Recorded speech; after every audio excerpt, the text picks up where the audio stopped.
Hey everyone, in this video I'll be talking about how you can paint fire using acrylics. So the first thing I did was I painted the background black.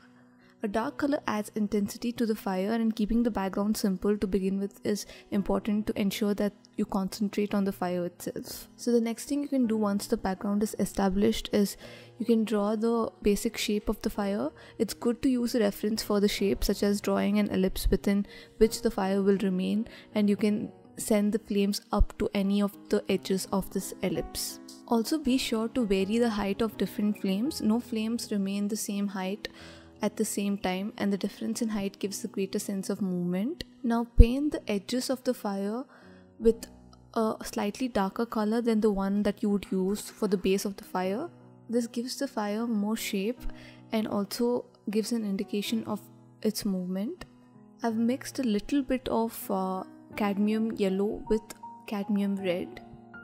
Now using a small paintbrush you can add highlights within the ellipse. For the highlights you can mix a little bit of titanium white along with cadmium yellow and cadmium red. From here you can start building up more and more layers of darker oranges and lighter yellows to give a sense of contrast. After doing the small study of a fire, I used the same principles to create this concept sketch.